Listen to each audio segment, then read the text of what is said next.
Turning 70 does not mean you have to become weak, slow, or dependent on other people. Think about two people who are both 75 years old. One gets up in the morning, makes breakfast, drives to the store, cooks dinner, and takes a short walk in the afternoon. They may move more slowly than they did at 50, but they can still take care of themselves and enjoy their daily life. The other person is also 75. But getting out of bed feels difficult. Standing up from a chair takes more effort.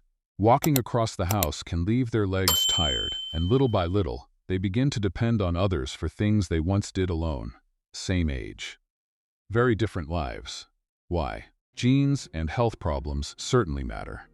But they are only part of the answer. What you do every day matters too. A harmful habit usually does not make you feel different overnight.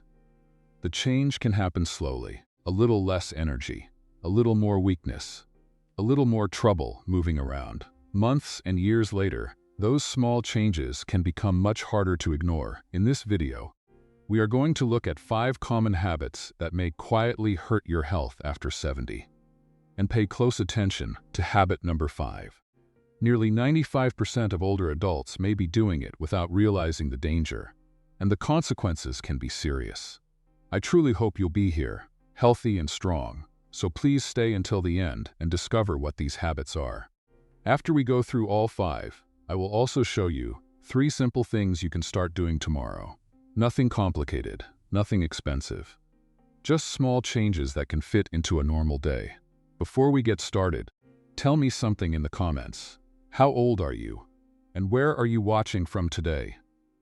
It's always wonderful to see how far this community reaches. If this is your first time watching our channel, consider subscribing.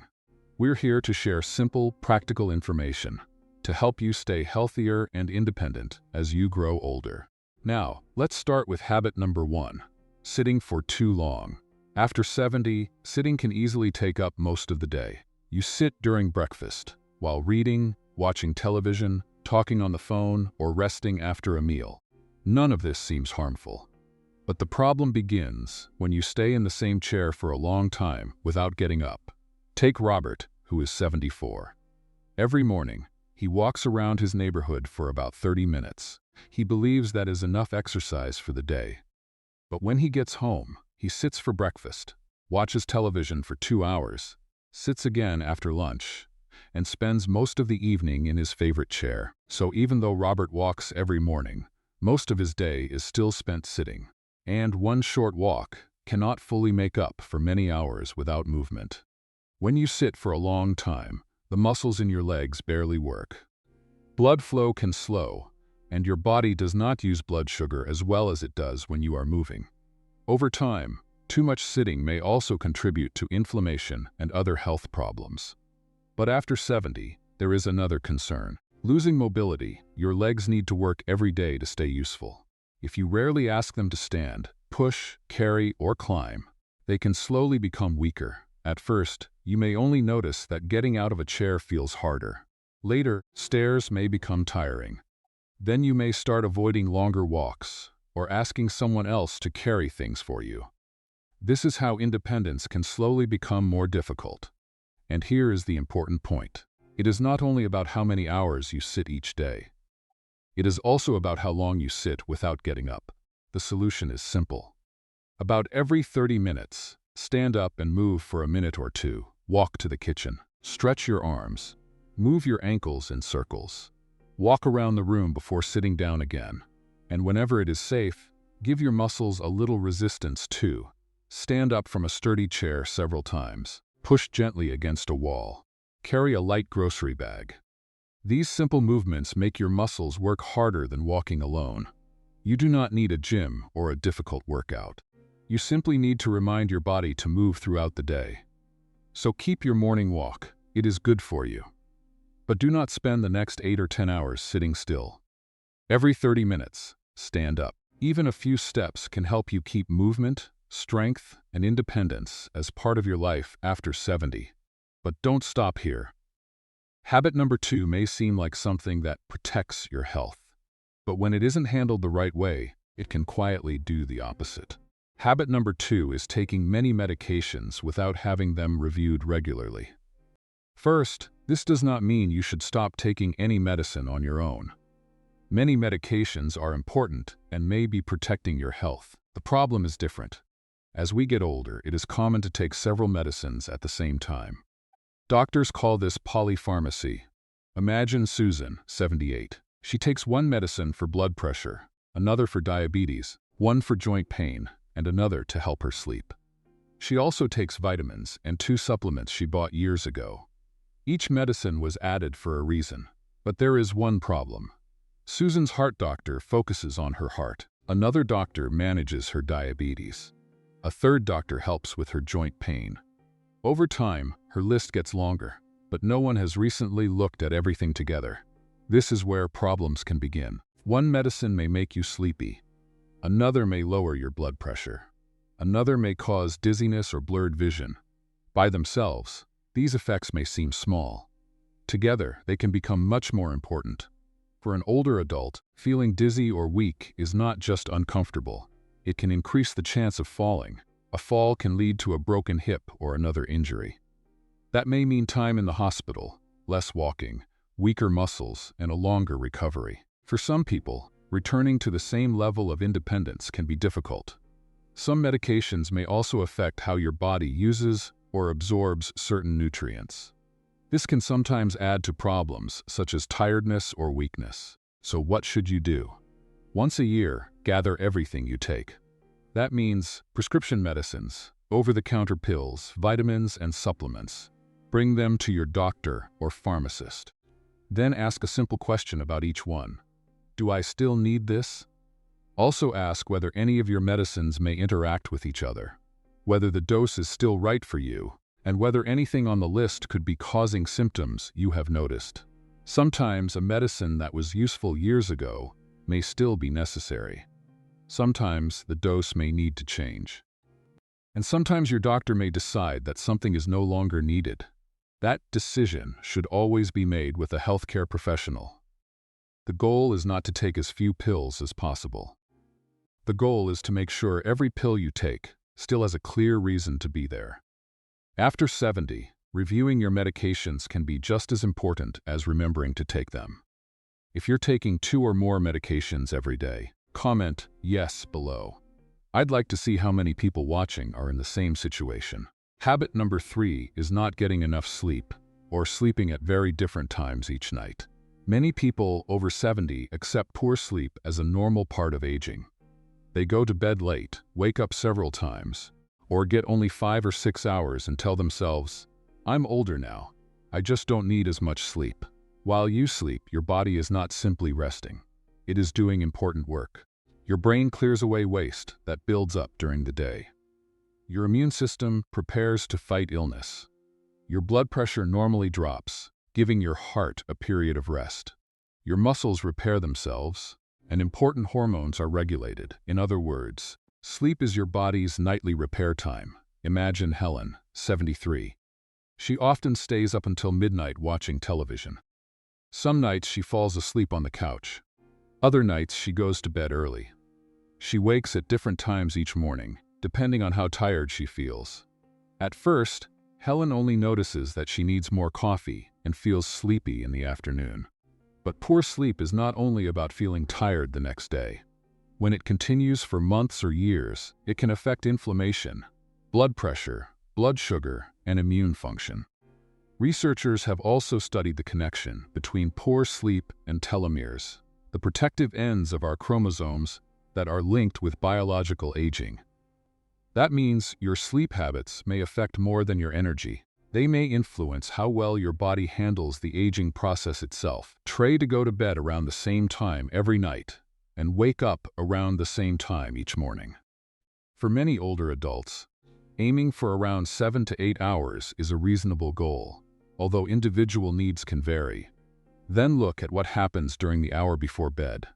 Turn off the television, tablet, and phone. Give your brain a chance to slow down instead of feeding it more news, messages, and videos. Keep your bedroom cool, dark, and quiet. And if you wake during the night, try not to immediately reach for your phone. Looking at messages or scrolling through news can make your brain more alert when you want it to return to sleep. Instead, Stay comfortable, breathe slowly, and give yourself time.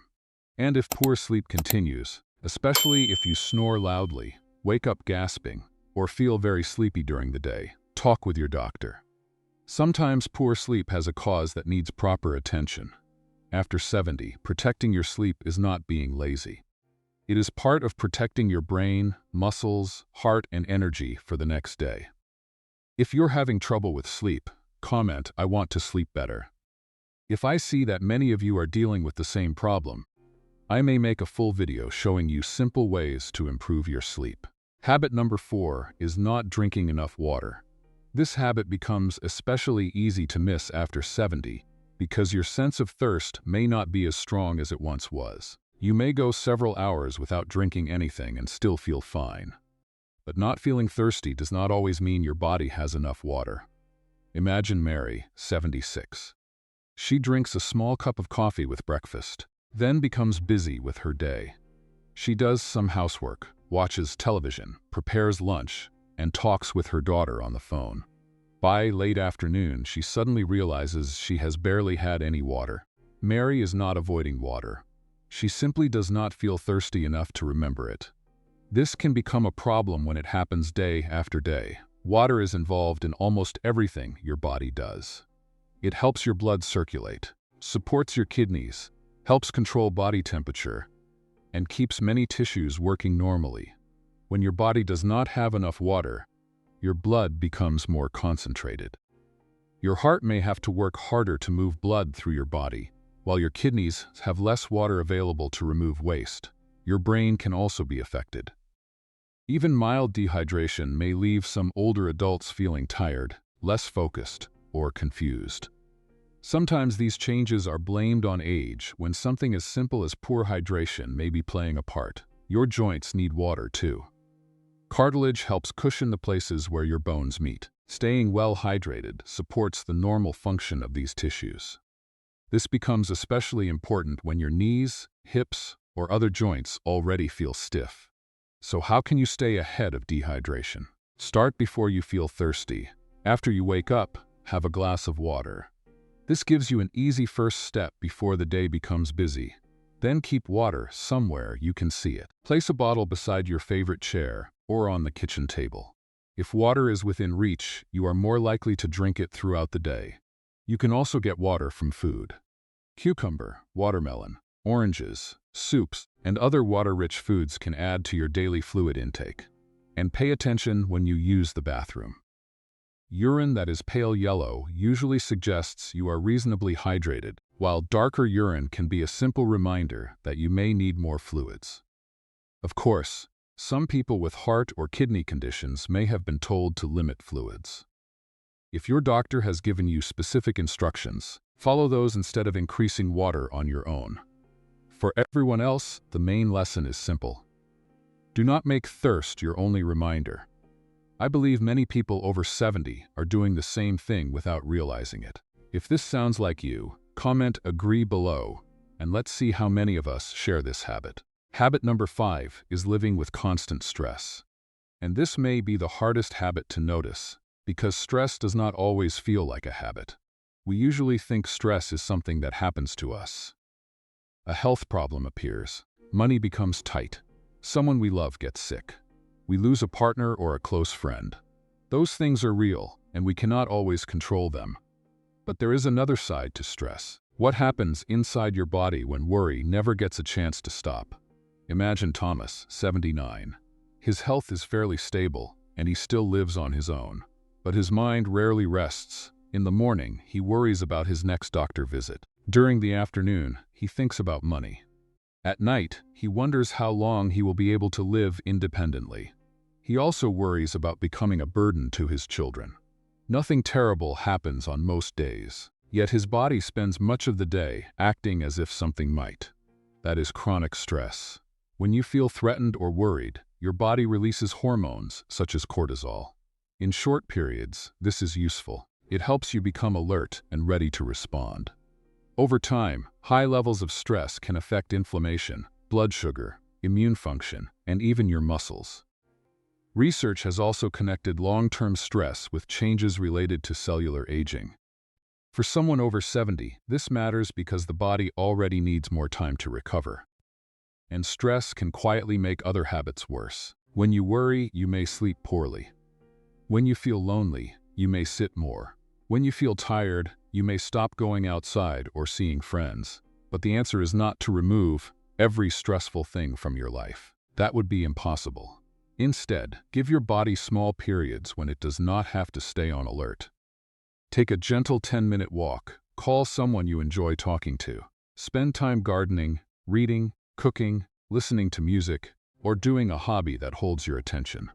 You can also simply sit comfortably and breathe slowly for 2 minutes. Breathe in gently, then let your breath out slowly. The goal is to remind your nervous system that it does not need to fight all day long. Your worries may still be there afterward, but your body has had a chance to recover. And after 70, those small moments of recovery deserve a place in your day just as much as food, movement, and sleep. Now you know the 5 habits. But knowing what to avoid is only half of the answer. So don't leave yet. Next, I want to give you 3 simple things you can start tomorrow. And the best part is that each one can help you deal with more than one of the habits we just discussed. Now, let's talk about what you can do to fight back. The first thing, include protein in every meal. After 70, keeping your muscles strong becomes more important than ever. But there is a challenge. As you get older, your body does not respond to protein as well as it did when you were younger. This is called anabolic resistance. In simple words, your muscles may need a stronger protein signal to maintain themselves. That is why eating enough protein matters. But when you eat, it matters too. Many older adults eat very little protein at breakfast. Maybe they have toast, cereal, or coffee. Lunch may also be light.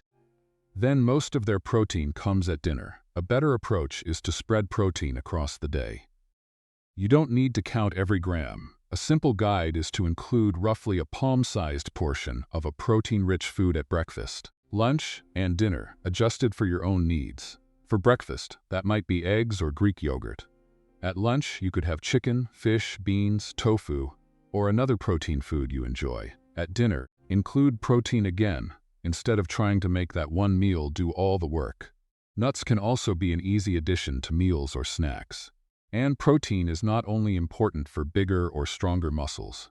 Your body uses protein to support bones, make antibodies for your immune system, repair tissues, and produce many important hormones and other substances your body needs every day. After 70, maintaining muscle also supports something even more important: independence. Strong legs help you rise from a chair. Strong hips help you walk with more confidence. Strength makes stairs, shopping, carrying groceries, and many ordinary tasks easier. So tomorrow, look at your breakfast first. Ask yourself one simple question: where is my protein? Then ask the same question at lunch and dinner. You do not need a special diet or expensive protein products. Start with normal foods you already enjoy and spread them across your day. If you have kidney disease or another condition that requires you to limit protein, follow the advice of your doctor or dietitian. Remember the simple idea: don't save all your protein for dinner. Give your body some at breakfast, some at lunch, and some at dinner. The second action may be the easiest one on this list. Every 30 minutes, stand up. That's it. Here is the routine. Sit for about 30 minutes. Then stand up, stretch your body, take a few steps, and sit down again. Even 1 or 2 minutes is enough to bring movement back into your day. If you are watching television, stand up during a commercial or between programs. If someone calls you, stand while you talk. If you have been reading for a while, put the book down and walk around the room. And remember the water habit we discussed earlier. Instead of keeping everything beside your chair, get up and walk to the kitchen for a glass of water. One simple trip gives your legs movement and reminds you to drink. If you often lose track of time, set a gentle alarm on your phone or kitchen timer for every 30 minutes. When it rings, move, stand behind a sturdy chair and stretch. Walk to another room. Rise from your chair 2 or 3 times if you feel steady enough. Move your ankles and knees before sitting down again. The goal is to stop long periods of sitting. Movement does not only count when you are wearing workout clothes or sweating. Walking to the kitchen counts. Standing while talking on the phone counts. Carrying your laundry counts. Getting up to open the door counts. These small movements may not look impressive, but together, they keep your body involved in daily life. That is especially important after 70, because the abilities you use regularly are the abilities you have a better chance of maintaining. So keep taking your morning walk if you enjoy it. But don't let that be the only time your body moves. Give your legs small jobs throughout the entire day. Every 30 minutes, stand up, stretch, take a few steps, then continue with whatever you were doing. The third action happens at the end of your day. I call it the 10-minute reset. About 1 hour before bed, do 3 simple things in the same order every night. First, drink a glass of water. Don't wait until you feel thirst. A glass of water in the evening can help you stay hydrated through the night. However, if your doctor has told you to limit fluids, or drinking before bed causes frequent bathroom trips, follow your medical advice and adjust the timing. Second, check your medications for tomorrow. Look at each pill and ask yourself, do I know why I take this? You are not deciding whether to stop it. You are simply paying attention. If you see a medication you no longer understand, write down its name. At your next appointment, ask your doctor or pharmacist why you still need it and when it was last reviewed. Then comes the third step.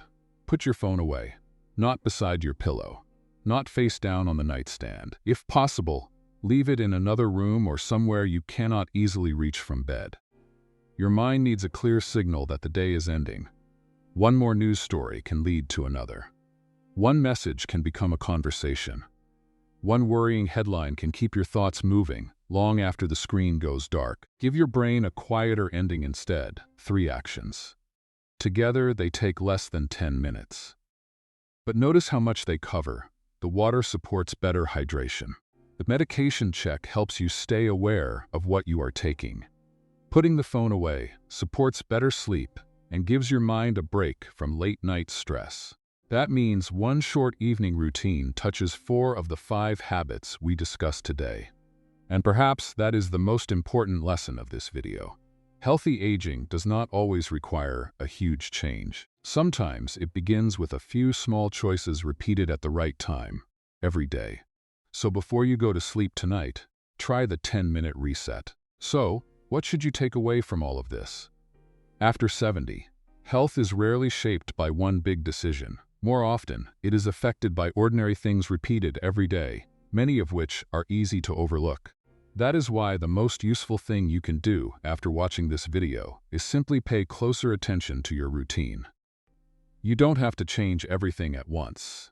Choose one area that feels most relevant to you and work on that first. Once it becomes part of your normal routine, move on to the next.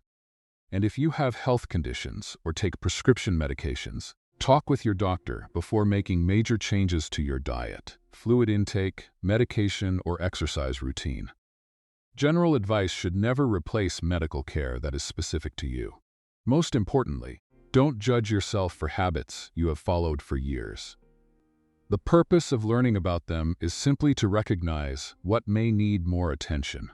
Your daily routine should support the way you want to live as you get older. Simple, practical, and sustainable. That is the goal. If you found this video useful, share it with someone over 70 who may benefit from hearing this information. And tell me in the comments, which habit from today's video surprised you the most? Thank you for watching, and I'll see you in the next video.